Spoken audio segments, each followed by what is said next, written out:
ඉතින් මේ ඔය නතේ කාමායානි චිත්‍රානි ලෝකේ කියන්නේ ඒ කෙටි අදහසක්. නතේ කාමා හොඳද? මේ ලෝකය කාමයෝ නෙවෙයි කියනවා. අපේ ඇහැට පේන, කනට ඇහෙන, දිවට දැනෙන, රසට දැනෙන මේ ලෝකය අපි තේරෙන ගමු මේ පේන ලෝකය කාමය නොවිති කියනවා. සංකප්ප රාගෝ පුරුසස්ස කාමෝ. යම් කෙනෙක්ගේ සංකල්පෙම අදහස කියනවා කාමය වෙන්නේ. හොඳද? අපි හිතේ තියන් ඉන්නේ අපිට මේ පේන රූපවලයි කාමයේ තියෙන්නේ කියලා. පේන රූපවල නෙමෙයි කාමයේ තියෙන්නේ. කාමයේ තියෙන්නේ අපි හිතන තැනයි. මේකයි බුදුදහමේ තියෙන වෙනස. ඒ නිසා පුබ්බේ අනුත්තේසු ධම්මේසු පෙර නොයසූ දහමක් කියන්නේ ඒකටයි. ලෝකයා හිතේ තියන් ඉන්නේ ලෝකයා කාමයෙන් වර්ධව හැසිරෙන්න යන්නේ. ලෝකයා හොරකම් කරන්න යන්නේ. ලෝකයා සතෙක් මරන්න යන්නේ නේද? ලෝකයා බොරු කියන්නේ, මත්පැන් පානය කරන්නේ නේද? මේ එළිය කාමයේ තියනවා කියන හිතලා. මේ හැම එකම තියෙන්නේ කාමයයි. මත්පැන් පානය කරන්නේ කාමය නිසානේ නේද? විනෝදේ, ජොලිය ඕව නිසා තමයි. ඒ කාමයක් ඒක. ඉතින් මෙන්න මේක අපි හිතන්නේ මේ භෞතික ලෝකයේ මේ කාමයේ තියෙන්නේ කියලා. ඒ නිසා ඔය සමහරක් අය ගෑල් ළමයික් එක්ක යාළු වෙලා එයාට නොලැබෙනවා නම් පියෙන් ඇල්ල මරලා දානවා. ඒ ළමයාව. ඒ හිතන්නේ මේ කාමයේ තියෙන්නේ ඒ පේන රූපේ කියලායි අපි හිතේ තියාගෙන ඉන්නේ. මුළු ලෝකයම ඉන්න උතන. නේද? භෞතික ලෝකේ යම් යම් දේවල් තියෙන නිසා ඒව හොරකම් කරනවා. ඒක තමයි කාමය කියලා තමයි හිතලා තියෙන්නේ. ඉතින් අන්න ඒක නිසා බුදු පියාණන් වහන්සේ දේශනා කරන්නේ නතේ කාමායානි චිත්‍රාන් ලෝකේ.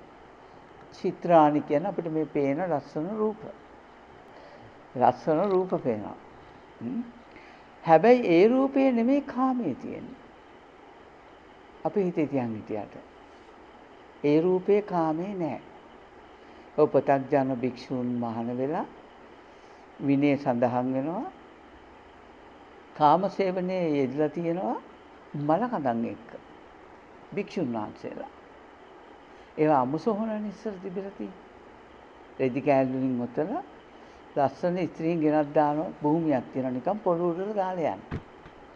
ඉතින් ඔය අමුසොහොන් වල ඉන්න භික්ෂුන් ඉන්නවා බණ භාවනා කරනවා. ඒ අය මෙන්න මේ මලකඳන් එක්ක පවා සතුටු වෙලා තියෙනවා. ඒ මොකද ඒ බුදුබණ හරියට වැටහිලා නැහැ. ඒගොල්ලන් හිතන්නේ පේන රූපේ තමයි මේ කාමයේ තියන්නේ කියලා. කාමයේ ඇත්තටම පේන රූපේ තියෙන එකක් නෙවෙයි. පස්සේ භික්ෂුව රහත් වෙනවා. ලැජ්ජා වෙලා යහපත් පැත්ත තේරුම් අරගෙන. මේ බුදු පියාණන් වහන්සේ කියන්නේ යම් කෙනෙක්ගේ සිතේ සංකල්පයම අදහසක් තියෙනවා නම් එයා ලස්සනයි හොඳයි කියලා හිතෙන් අදහස එනවනම් අන්න එතෙන්ට කියනවා මේ කාමයෙන් බැඳලා තියෙනවා. ඇත්ත වශයෙන්ම ආදරය කරන දෙන්නෙක් ඉන්නවා නම් අම්මෙක් පුතෙකුට ආදරය කරනවා නම් අම්මා හිතන්නේ මේ පේන රූපේ තමයි මගේ ආදරේ තියෙන්නේ. නෑ ආදරය කියන්නේ අම්මගේ සංකල්පයක්. පේන රූපේ තව එකක්. මේක දෙකක්. නේද? ආදරවන්තයෝ දෙන්නෙක් ආදරය කරන්නෙත් එහෙමනේ. පේන රූපේ තමයි මේ ආදරේ තියෙන්නේ. ඒ රූපේටයි කැමති. හැබැයි ආදරේ තියෙන්නේ තමන්ගේ හිතේ කියලා ලෝකයා කවදාවත් එහෙම දැකලා නැහැ. ඔක තමයි ඇත්ත. ඒකයි කියන්නේ චේතනා භික්කවේ කම්මං වදාමි කියන්නේ ඒකයි. අපි හිතන්නේ පේන රූපේ කර්මය නා. එහෙනම් ඒ රූපේ නැති වෙනකොට අපි කරගත්ත අකුසල් ටිකත් ඔක්කොම නැති වෙලා යන්න ඕන.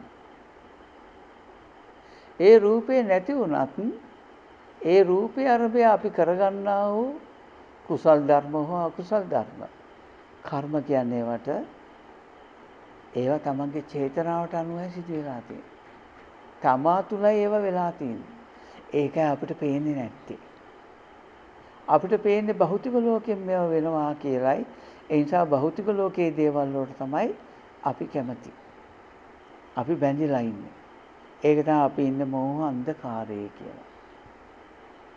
අපි බුදුහාමුදුරන්ගේ ධර්මයේ දන්නේ නැහැ. පින් දහම් කරන කෙනෙක් වුණත් ඒ ධර්මයේ දන්නේ නැහැ. ඒ නිසා බුදුහාමුදුරුවෝ මංගල සූත්‍රවල කියනවා අසේවනාච බාලාණන් නේද? බාල ධර්ම ඇසුරු කරන්න එපා.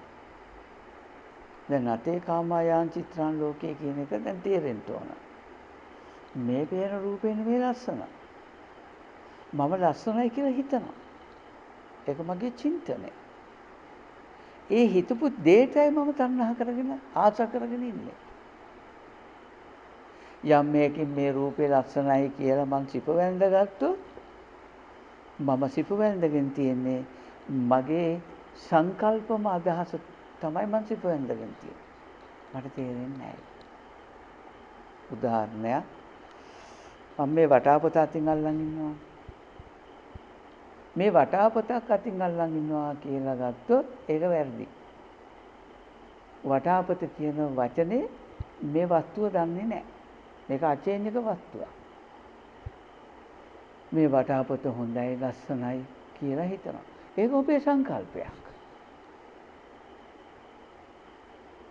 ඔබලා ඉගෙන තියෙන සියලු විෂයන් මෝඩ විෂයන්.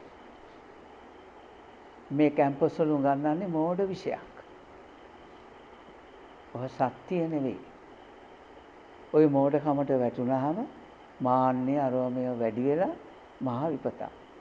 මේ ලෝකේ තියෙන එක විෂයයි තියෙන්නේ බුදුහාමුදුරුවෝ උගන්වපු විෂය. ඒක තමයි මේ ධර්ම විෂය. ඉතින් අන්න ඒක නිසා මේක ලේසි නෑ කෙනෙකුට එහෙම තෝරගන්න අමාරු කාර්යයක්.